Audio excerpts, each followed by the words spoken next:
Estimado oyente, bienvenido, bienvenida. Espero que estés disfrutando de una agradable tarde y por fin volvemos a encontrarnos aquí, a las puertas de la psicoterapia. Soy Miguel Winter y me acompaña Cristina Iriarte en postproducción y desarrollo creativo. Te sugiero prestar calidad atencional, quizá tomar lápiz y papel, pues en la tarde de hoy abordamos un tema tan apasionante como importante y de vital trascendencia para la vida de cada uno de nosotros, como es el autocuidado. ¿Y por qué no tomarnos unos instantes en silencio para que esa palabra pueda resonar un momento en ti? Autocuidado. ¿Qué significa? Cuidar de ti. Disponerte al servicio de tus propias necesidades. Recuperarte del esfuerzo. Darte permiso para gratificarte. ¿Qué despierta en ti? Autocuidado. Dale a eso una breve reflexión.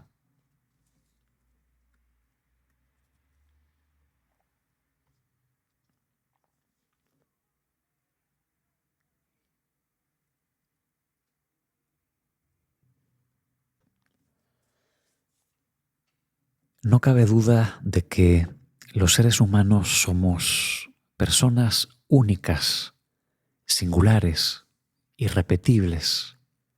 No hay dos personas idénticas, no hay dos circunstancias personales idénticas. Y es por esto que las definiciones, reflexiones, propuestas, ideas que yo voy a tratar de aportar o de compartir a lo largo de esta sesión, naturalmente no tienen ni pueden ser para todos, ni deben ser tomados como soluciones inmediatas, ¿no? Qué duda cabe de que, en fin, tenemos cada uno una idiosincrasia, unas, como digo, circunstancias totalmente únicas. No obstante, mi deseo y mi intención va a ser especialmente concienciarte, ¿no?, de la importancia del cuidar de ti, darle a esto cierto contenido, cierta dimensión, con lo cual, con suerte, activar en ti alguna reflexión, alguna disposición motivacional a cambiar o a mejorar algo. Y sencillamente, bueno, las ideas que pueda compartirte, al menos deseo que puedan abrir posibilidades y, con suerte, ayudarte a que tú llegues o alcances tus propias soluciones o reflexiones. Eso estaría muy bien, ¿no te parece? Pues voy a comenzar compartiendo contigo que amo los miércoles. Amo los miércoles puesto que desde hace un tiempo a esta parte he decidido no trabajar los miércoles.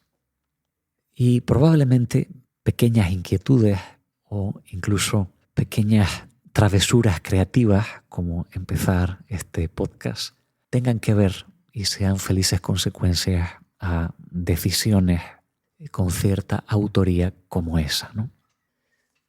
La noria de cosas que hacer, la noria de mensajes, de pacientes, informes, diferentes quehaceres en relación al trabajo de cada uno, es una noria que no cesa. Y si no tienes la autoridad, la capacidad, la determinación de poderle tomar una distancia y blindar ciertas cosas, te atrapa. Y naturalmente, como sabes, incluso aquello que amas, si se torna estresante, corres el riesgo de dejar de amarlo. Son muchos los amos a los que sirves y son muchas las fuerzas que se oponen a tomarse un descanso. Si trabajas menos, ganas menos, tienes que decirle no a un montón de cosas, personas, y eso puede tener alguna consecuencia tensionante, al mismo tiempo que incluso puedes sentirte incómodo o ligeramente culpable por trabajar algo menos. No obstante, estimo que los beneficios pueden ser incalculables para la salud física, para la salud mental, para mejorar el propio carácter, la propia paciencia, naturalmente la calidad de vida en sentido amplio y especialmente en poder aportarle algo más de energía, de calidad a las personas que son importantes y a otros aspectos de la vida que también forman parte de nuestra propia identidad, como tienen que ver con, formas de descanso, deporte, otras actividades, pequeños procesos creativos, en fin. Y quiero reiterarte eso.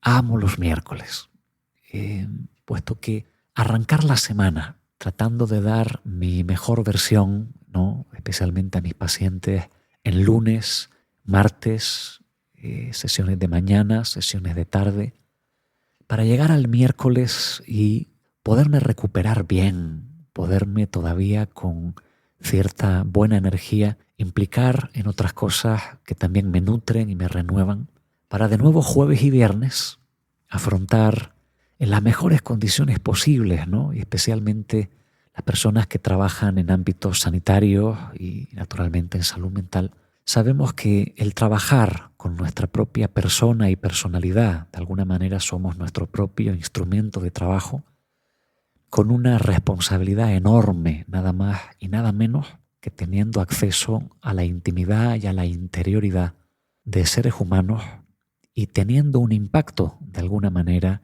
en sus vidas y en el devenir de su salud en sentido amplio. ¿Qué menos que ofrecernos a ellos en las mejores condiciones posibles, ¿no?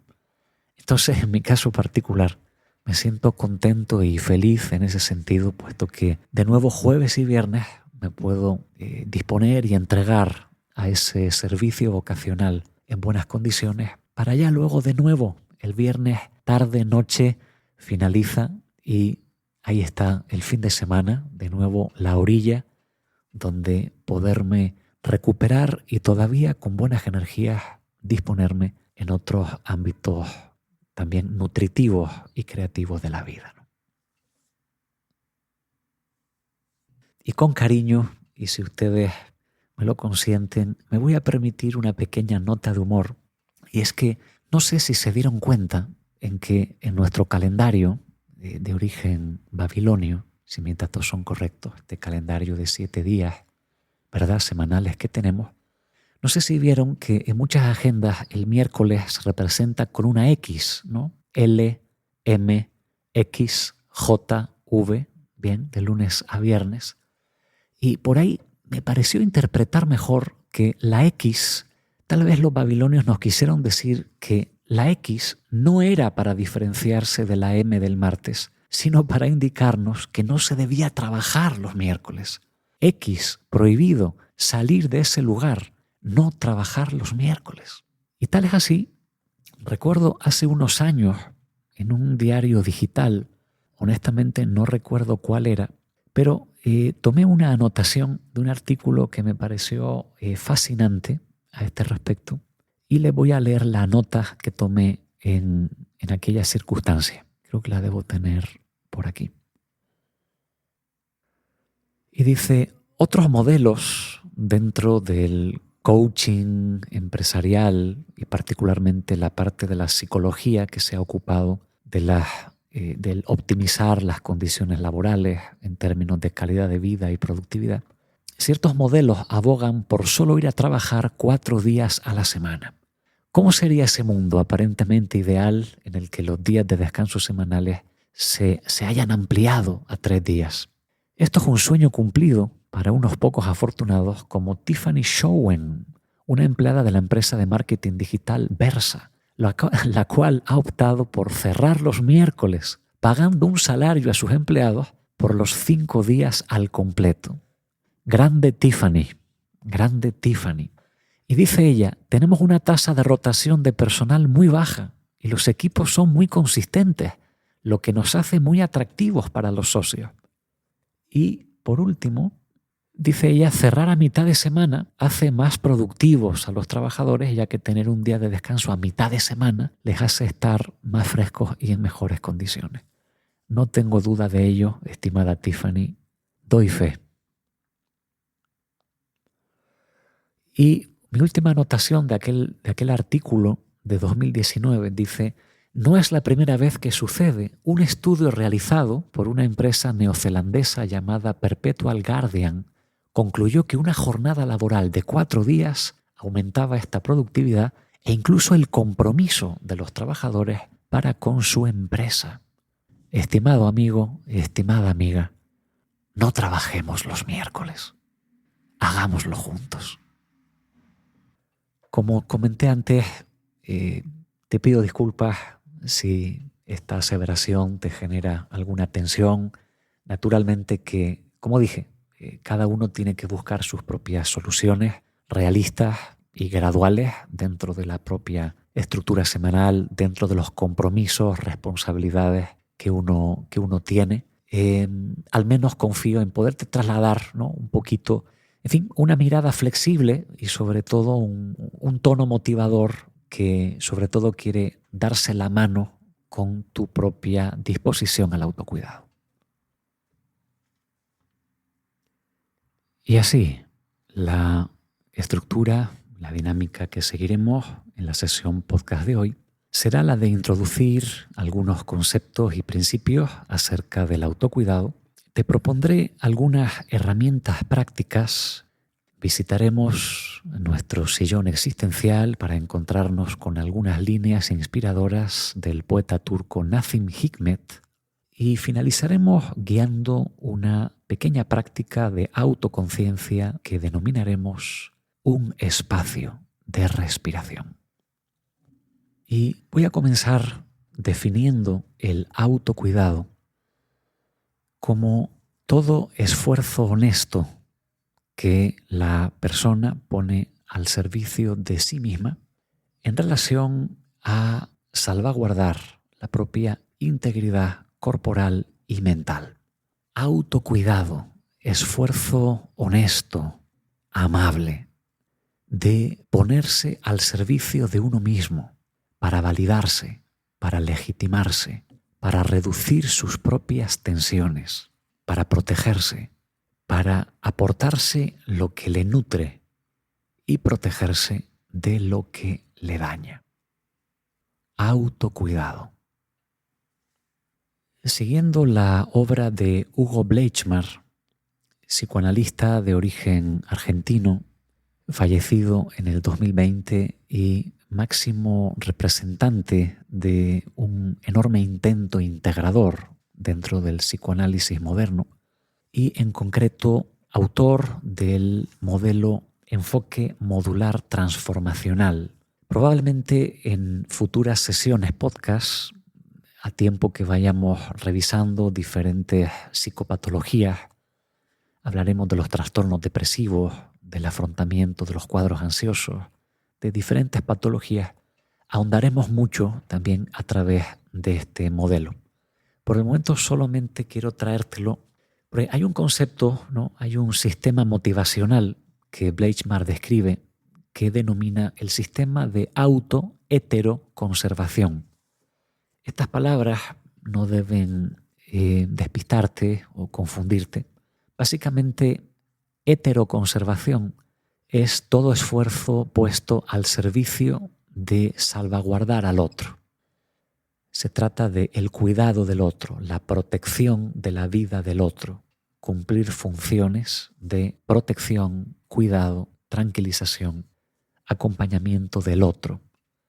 Y autoconservación, como venimos definiendo, pues ponernos al servicio de nosotros, legitimar que hay ciertas necesidades, cierto mantenimiento, proveernos a nosotros mismos, ¿no? Alimento, descanso, gratificación, relación, diversidad, conexión con otras actividades, personas. Entonces tenemos este binomio que además tiene una enorme conexión, como si fueran dos caras de una misma moneda, y que de alguna manera fueran también dos fuerzas que han de aprender a convivir: el cuidado de uno mismo y el cuidado de los demás. En este sentido, pese a que podríamos pensar, en parte es así, ¿no?, que la autoconservación de un lado tiene un componente instintivo, ¿no? Cuando yo pongo la mano sobre el fuego, naturalmente, de forma instintiva e inmediata, retiramos la mano, ¿no? Asimismo también, cuando vamos a cruzar un paso peatonal y la persona a nuestro lado hace un amago de cruzar cuando todavía hay vehículos transitando, tenemos también un reflejo instintivo de pararle y de impedirle el paso, salvaguardándolo, ¿no? Entonces, de algún modo, hay una parte de la autoconservación que también toma contacto con zonas más subcorticales e instintivas, ¿no?, en nuestro propio desarrollo, como aspectos mucho más elaborados que tienen que ver con el desarrollo de nuestra personalidad, con las experiencias tempranas y con la interacción con otras personas significativas y con nuestro propio medio ambiente, ¿no? Entonces hay una parte de cómo, de qué manera y cuánto ponemos en nuestro autocuidado como en el cuidado de los demás, que tiene que ver con lo aprendido, que tiene que ver con el desarrollo, que tiene que ver con la dinámica personal. En este sentido, podemos encontrar personalidades o diferentes subtipos en cómo estas dos fuerzas motivacionales, autoconservación y cuidado del otro, se articulan y se ensamblan en nosotros, ¿no?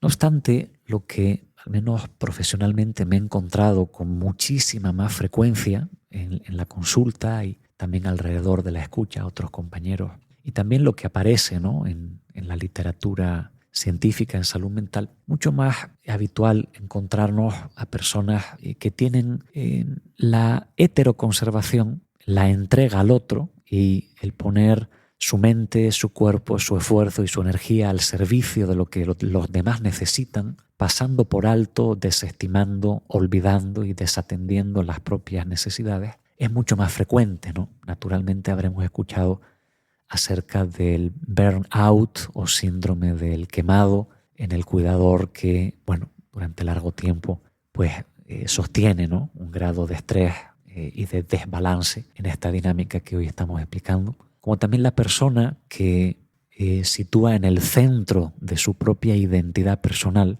el esfuerzo por los demás, ¿no?, donde atender lo que el otro necesita, cuidarlo, poner su tiempo y su energía al servicio de ese acompañamiento o de esa constante atención y cuidado, pues bueno, termina por eclipsar otro tipo de parcelas propias, independientes o gratificaciones. En muchos casos, personas que nunca pudieron edificar o nutrir esas parcelas o que literalmente las sacrificaron por la entrega al otro. Este naturalmente es un tema tan apasionante como delicado y personal, ¿no? Y naturalmente, en fin, me parece que hay algo bello y valioso en la entrega, en la ayuda al otro. Pero la frase que voy a decir, yo confío en que tú ya la puedes estar intuyendo, ¿no? Autoconservación y heteroconservación tienen que tener un balance. Estimo que el mejor cuidador es aquel que también sabe cuidar de sí, ¿no? Solamente comiendo bien, durmiendo bien, descansando bien, teniendo algo de tiempo para ti, podrás hacerte cargo, enfrentarte y sobre todo ofrecer una buena versión de ti para cuidar, acompañar de una forma eficaz y sobre todo eficiente y sostenible a lo largo del tiempo. Si para salvar al otro nos tenemos que romper nosotros, tenemos que hacer antes una reflexión. Y sobre todo vamos a abordar el tema hoy desde esa perspectiva, ¿no? ¿Cómo podemos mejorar nuestro autocuidado?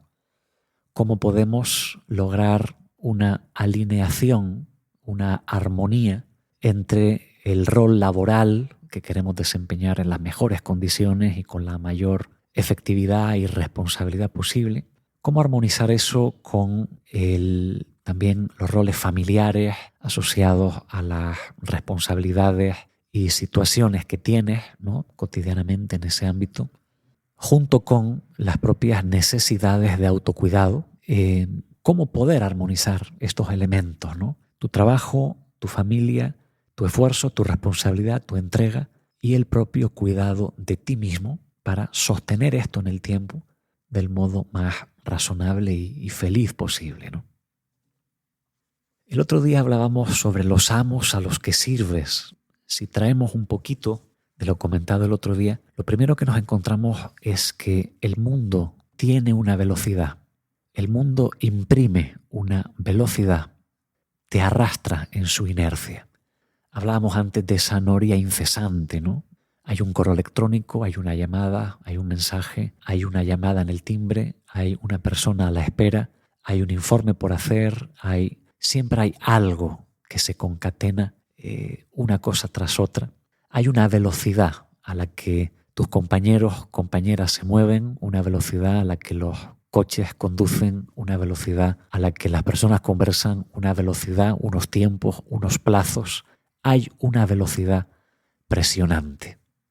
Y también hay una exaltación por parte de nuestro entorno de la importancia de esa hiperproductividad, de esa competitividad y de ese estar permanentemente a la altura, que obviamente también conforma ese escenario presionante que todos acusamos de alguna manera. En meses recientes tuve la oportunidad aquí en mi consulta de proponer un programa de 8 sesiones a profesionales sanitarios del ámbito médico y disfruté mucho. La verdad que no solamente compartí con ellos herramientas provenientes de la psicología para favorecer su autocuidado y la mejor gestión de su estrés, sino que también pude nutrirme, ¿no?, al escucharlos y al analizar juntos pues, los factores a los que se veían sometidos o puntualmente con dificultad, ¿no? Desde la propia presión asistencial a los largos turnos de trabajo, la concatenación de guardias, ¿no?, pasando por el desgaste por compasión, término proveniente de la psicología ocupada del autocuidado, asociada, bueno, pues al desgaste por compasión, ¿no?, que significa, pues en fin, ese ponerse al servicio, bueno, pues de la escucha, del sufrimiento, de las tensiones y presiones que el otro sufre y tratar de responder a ellas, aliviarlas, sostenerlas, ¿no?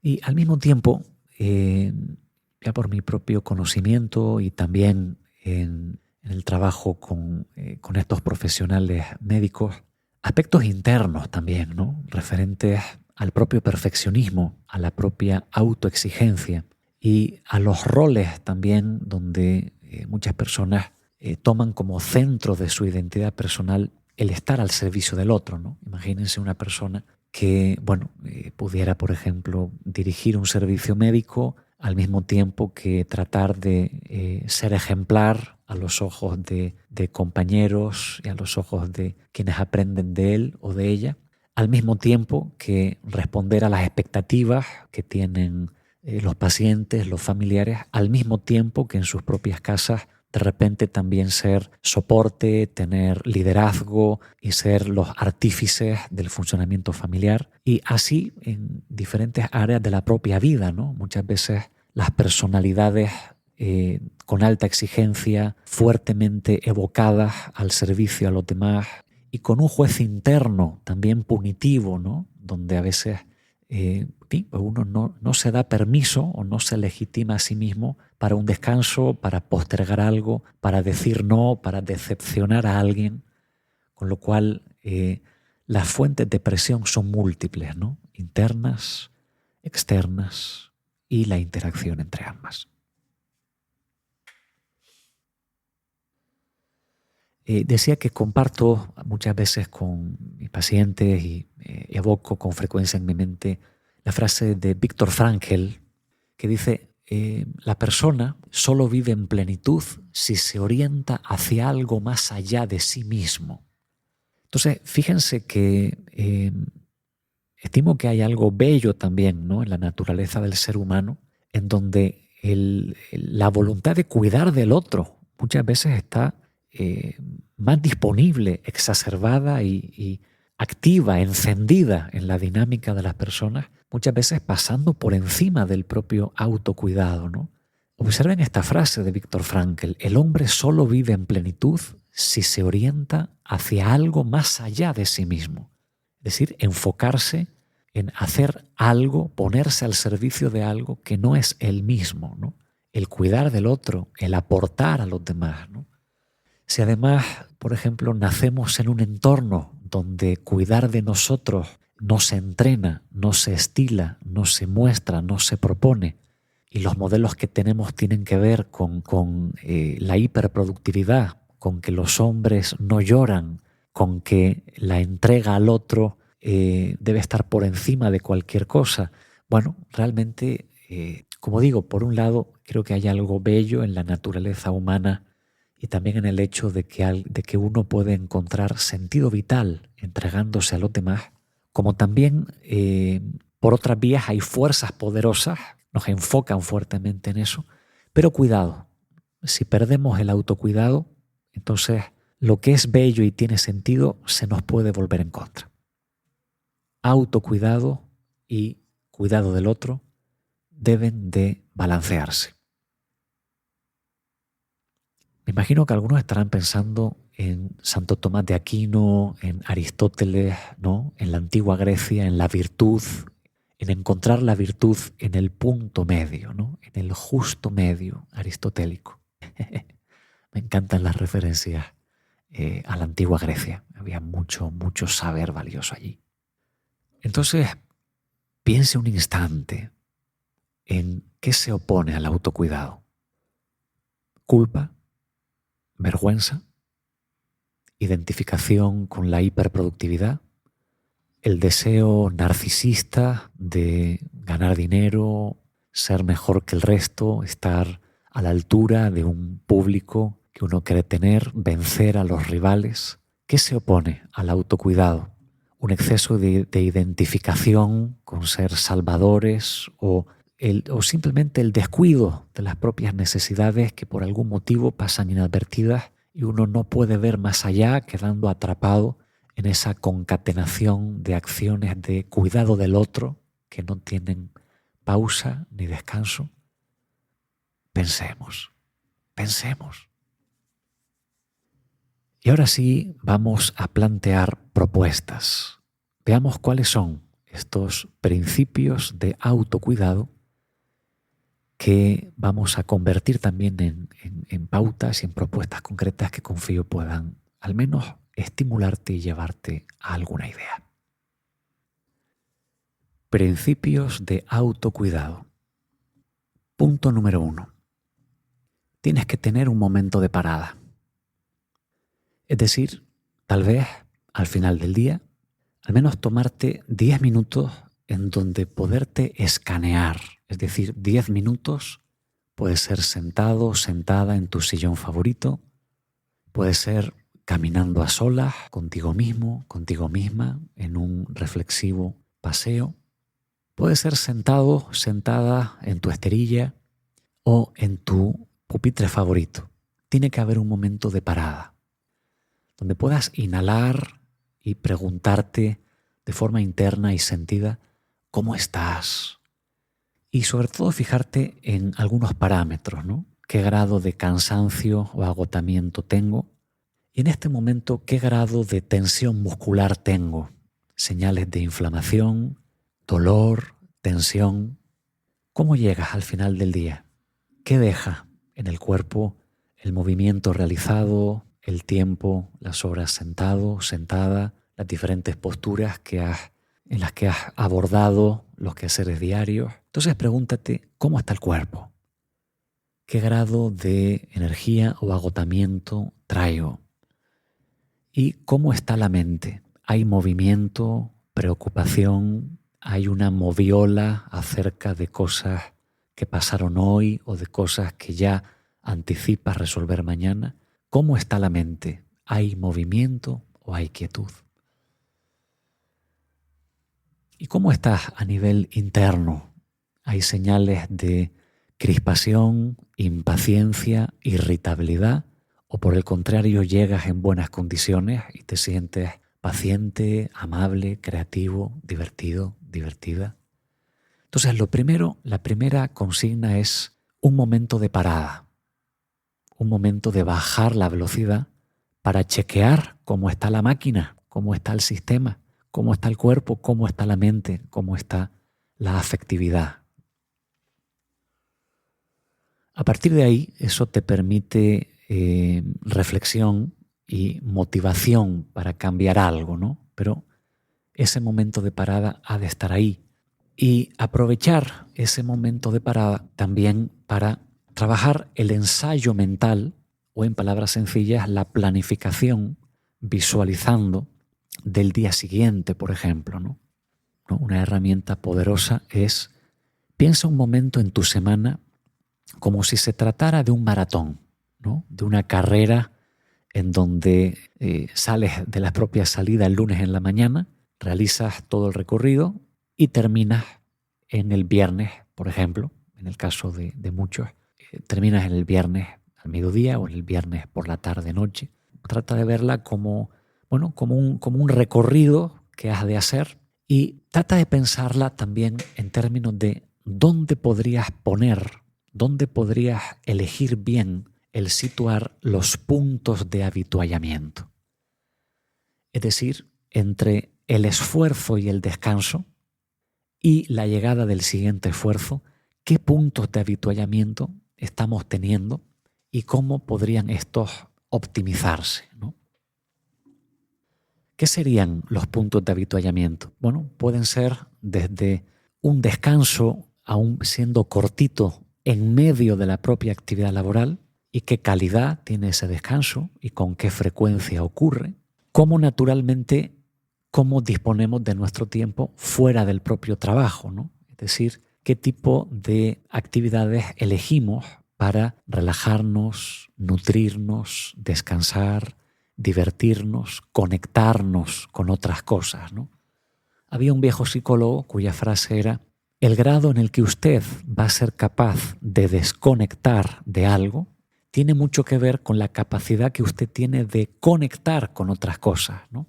Aquella persona que al terminar de trabajar se conecta con una conversación agradable y relajada, se conecta con un entrenamiento deportivo de fuerza, yoga, pilates, lo que sea, que a uno le tranquiliza, le motiva, o incluso deportes de exigencia y competición, ¿no? También el hecho también depende qué necesita uno según qué momento, ¿no?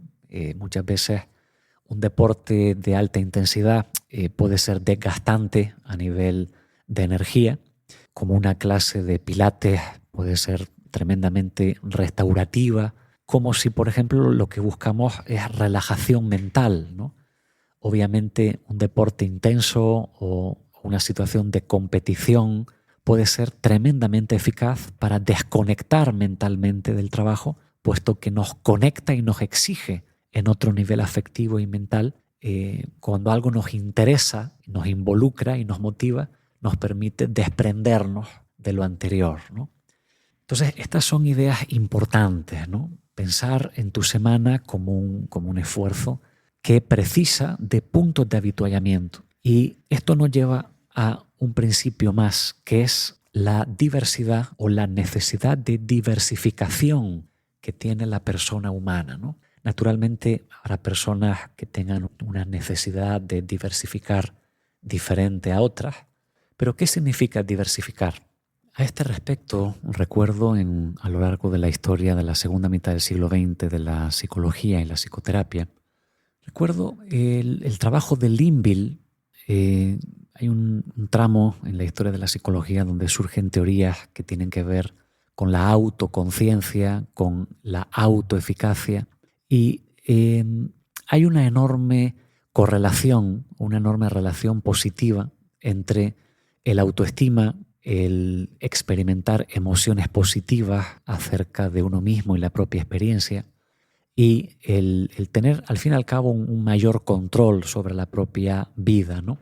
Y esto tiene que ver con la importancia de que nuestro propio yo, nuestro propio self interior, nuestro propio disco duro interno, pueda percibir que tenemos diferentes roles, ¿no? Y que nuestra identidad personal no se satura o no se limita solamente a un compartimento, a un área o una dimensión de nuestra vida. Pero el hecho de que en nuestra vida haya diversidad, ¿no? Que por ejemplo una persona trabaje, tenga una familia, desempeñe estos roles, al mismo tiempo que tenga un deporte en el que compite o tenga gusto por leer, por tocar un instrumento, se puede sentir atraído o involucrar, ¿no? Piensen también en todas las facetas artísticas, en todas. Entonces, el autocuidado también tiene mucho que ver con este principio que es la diversidad, ¿no? Si tú puedes lograr que en tu vida haya una diversidad en cuanto a estímulos, en cuanto a facetas, en cuanto a entretenimientos, eres más resistente. Resistes mejor a las adversidades, te adaptas mejor a los cambios, sorteas mejor los retos. Tu salud física y mental se promueven, se actualizan, se enriquecen, se revitalizan. Bueno, al menos plantearte ideas, al menos transmitirte un conocimiento práctico valioso y que cada uno con su mejor esfuerzo haga lo que pueda, ¿no? Entonces, momento de parada para escanearte, para ver cómo estás y momento para pensar en tu semana como una representación pequeñita de cómo funciona tu vida y que en tu día a día cotidiano puedas introducir estos puntos de avituallamiento, si tú me permites esa metáfora, y la importancia de diversificar, ¿no? Por supuesto que planificar, ensayar en tu mente, el visualizarte pues yendo a nadar, el visualizarte haciendo un buen descanso en medio del trabajo, el visualizarte diciendo sí a eso que te han propuesto, a esa invitación que sueles declinar, el visualizarte llevando esto a término, planificarlo, blindarlo, hacer lo importante, decir no a otras cosas en favor de proteger esos minutos para disfrutar de tu descanso, para nutrirte, para reponerte. Recordarás en el primer episodio de A las puertas de la psicoterapia, donde hablábamos sobre autoconciencia, poner atención consciente en pequeñas experiencias cotidianas que normalmente hacemos de forma aturdida. Podemos tomar alguna de esas ideas prácticas también para la gestión del estrés o este autocuidado. Y te voy a poner un pequeño ejemplo que me gusta mucho compartir. Imagínense que tenemos a dos trabajadores, trabajadoras, que pues tienen 7 minutos de descanso en medio de la actividad laboral y el primero de ellos, en esos 7 minutos, se levanta de la silla, sale con el teléfono, recibe 2 llamadas, las coge, cuelga, saluda a 3 personas conocidas que están en el edificio o a puerta de la calle, envía 2 mensajes más y cuando se ha dado cuenta pasaron los 7 minutos, regresa de inmediato y continúa con su actividad laboral frente al ordenador, por ejemplo. Diríamos que no tuvo un gran descanso y que a nivel cognitivo, sí, a nivel físico cambió de postura, dejó de hacer y que a nivel cognitivo, dejó de procesar cierta información con el ordenador, pero estuvo respondiendo, reaccionando a otras tareas que también sucedieron, ¿no? Imagínense, por ejemplo, que el otro trabajador lo que hace en esos 7 minutos es alejarse un momento del lugar, caminar despacio, encender la propia respiración, dar un paseo, dejando el móvil atrás y siendo consciente del sonido que le rodea, de los colores, de las formas, de la temperatura del aire incidiendo sobre su rostro y su piel. Se para un momento, se sienta en un banco o tal vez desea seguir caminando, saca una manzana de su bolsillo, la huele, siente su tacto, su temperatura, le da un mordisco, la saborea, siente cómo lengua, dientes, paladar, tubo digestivo se involucran, se nutren y regresa suave, ligero y reparado a la propia actividad. Ambos trabajadores tuvieron los mismos 7 minutos, pero hay grandes diferencias en cómo esos 7 minutos se pueden aprovechar en favor del propio autocuidado y de la propia reparación física y mental. Autoconciencia, saborear, respirar, andar, sincronizar el paso a la propia respiración. Eso es importante.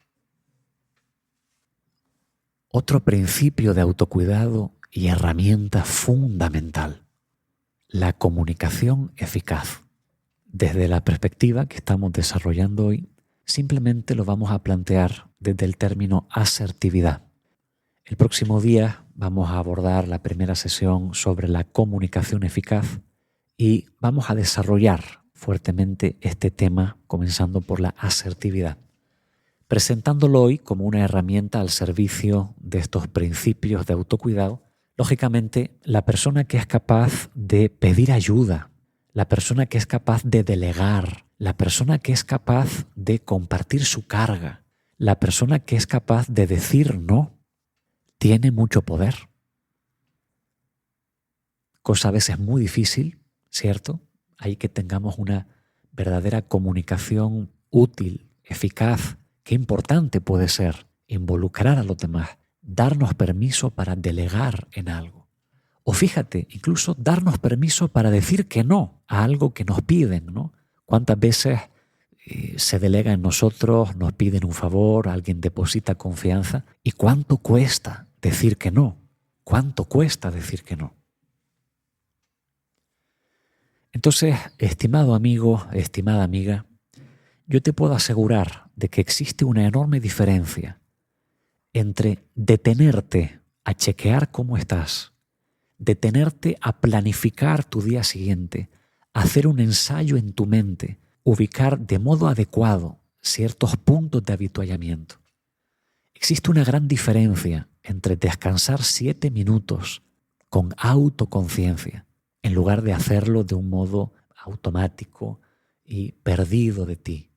Existe una gran diferencia entre emplear bien esos 7 minutos de modo reparador a no hacerlo. Existe una gran diferencia entre tener diferentes escenarios en tu vida que te nutren a no tenerlos, ¿no? Como existe una gran diferencia entre aquel que es capaz de pedir ayuda, decir no a lo que a uno le piden a veces, aunque sea alguna vez, sin sentirte culpable. Una teoría de la que estoy totalmente convencido y lo exploro con frecuencia es que las personas que fueron niños o niñas, que jugaron más, la persona que sobre todo era capaz de jugar en el sentido literal y lúdico de la palabra, ¿no? La persona que jugaba a la acogida, que corría, que bajaba, que subía, la persona que le gustaban los animales, la persona que tenían mascotas, las personas que se involucraban en todo tipo de juegos con los compañeros, ¿no? De personas imaginativas, juegos de rol, los libros, la música, las personas que de niños o de niñas tendían a ser más estimuladas o tendían a involucrarse más en juegos, tienen mayor probabilidad de convertirse en adultos que luego también saben salir al recreo. En el colegio el recreo probablemente no deja de ser un entorno importante, ¿no? Entre una clase y otra, el recreo es el lugar de juego, el lugar de recuperación para luego regresar al aula renovados y en buenísimas condiciones, ¿no? Hay que aprovechar el recreo, hay que salir al recreo. Seamos adultos que suben, bajan, que corren, que saltan, que hacen deporte. Seamos adultos que imaginan, seamos adultos que tocamos instrumentos musicales, seamos adultos que bailan, seamos adultos que disfrutemos de jugar con los propios hijos o hijas o sobrinos o sobrinas, si ustedes los tienen, ¿no? Juguemos, seamos adultos que juegan. Juguemos, diversifiquemos. Seamos adultos que juegan, que podemos iniciar una actividad nueva a cualquier edad. Hagamos eso, hagamos eso. Y parece que nos llama el sillón existencial. Comparto contigo algunos fragmentos acerca del vivir de Nazim Hikmet. El vivir no admite bromas. Has de vivir con toda seriedad, como una ardilla, por ejemplo, es decir, sin esperar nada fuera y más allá del vivir. Es decir, toda tu tarea se resume en una palabra: vivir. Sucede, por ejemplo, que estamos muy enfermos o que hemos de soportar una difícil operación, que cabe incluso la posibilidad de que no volvamos a levantarnos de la blanca mesa. Aunque sea imposible no sentir la tristeza de partir antes de tiempo, seguiremos riendo con el último chiste, mirando por la ventana para ver si el tiempo sigue lluvioso, esperando con impaciencia las últimas noticias de prensa. Sucede, por ejemplo, que estamos en el frente por algo, por ejemplo, que vale la pena que se luche. Nada más comenzar el ataque, al primer movimiento, puede caerse cara a tierra y morir. Todo esto hemos de aceptarlo con singular valor y, a pesar de todo, preocuparnos apasionadamente por esa guerra que puede durar años y años. Se enfriará este mundo, una estrella entre las estrellas. Por otra parte, una de las más pequeñas del universo, es decir, una gota brillante en el terciopelo azul, es decir, este inmenso mundo nuestro. Se enfriará este mundo un día, algún día se deslizará en la ciega tiniebla del infinito, no como una bola de nieve, no como una nube muerta, como una nuez vacía. Desde ahora mismo se ha de sufrir por todo esto, ha de sentirse su tristeza desde ahora. Tanto ha de amarse el mundo en todo instante, se le ha de amar tan conscientemente que se pueda decir: he vivido.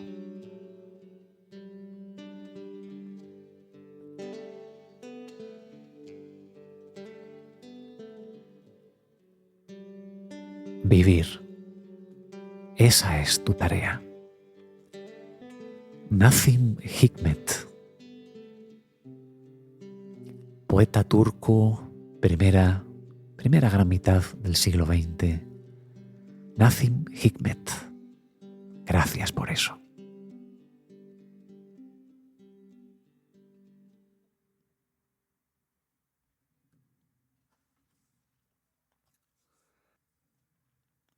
El ejercicio que comparto contigo a continuación es una micropráctica que denominamos un pequeño espacio de respiración. Nos tomará 3 minutos, puedes realizarlo ahí donde estés en este momento y puede ser particularmente útil en medio de la actividad laboral para recuperarte bien de un esfuerzo y prepararte para el siguiente, o sencillamente para recuperarte al final del día, teniendo un momento de conexión, calidez y autocuidado.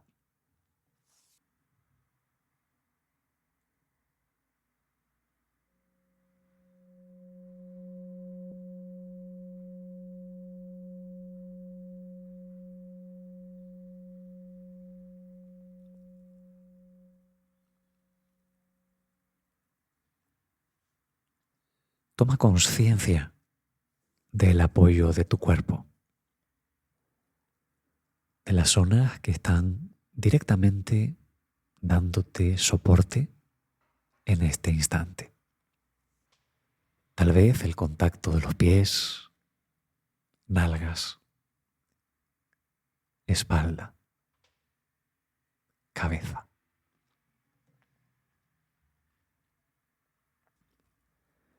Sitúa tu atención en los orificios nasales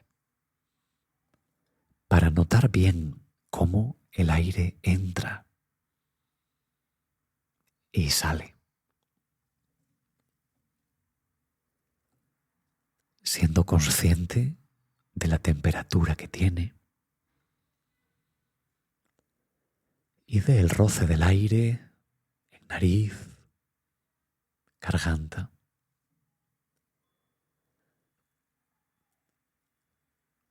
Consciente de la profundidad que tiene esa inhalación, consciente de cómo te llenas y consciente de cómo se inicia la exhalación hacia afuera. Con un esfuerzo sutil, te sugiero inhalar hacia el abdomen.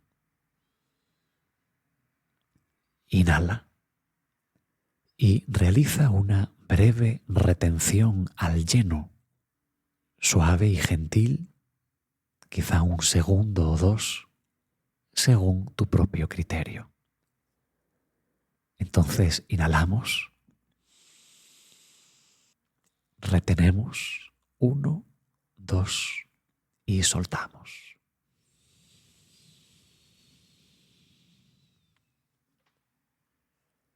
Inhalamos,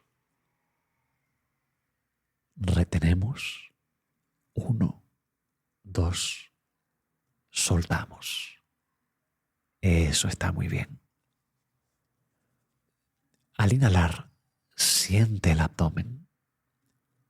Retén el aire un instante, amplificando tu sensación, y exhala lenta y prolongadamente.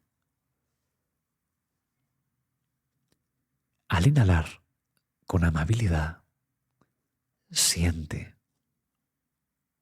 abraza, llegamos. Al retener, sentimos, conectamos. Y al exhalar, suavizamos, soltamos desde el abdomen hacia la nariz. Soltar. Y experimenta como algo amable y cuidadoso este momento de respiración, como si cada inhalación te nutriera, te sostuviera, te recuperara de lo anterior y te suavizara para lo siguiente. Inhalar, sentir, retener un instante y exhalar lenta y prolongadamente. Soltar, dejando que el mundo continúe sin ti en este momento. Soltar. Rendirse. Abandonar todo esfuerzo externo para restituir desde la atención al interior equilibrio, espacio, oxigenación. Eso está muy bien. Recuerda que tu respiración siempre está contigo y puedes recurrir a ella en cualquier momento para recuperarte, para tomar aliento, para sentirte y restablecer la conexión con la propia interioridad.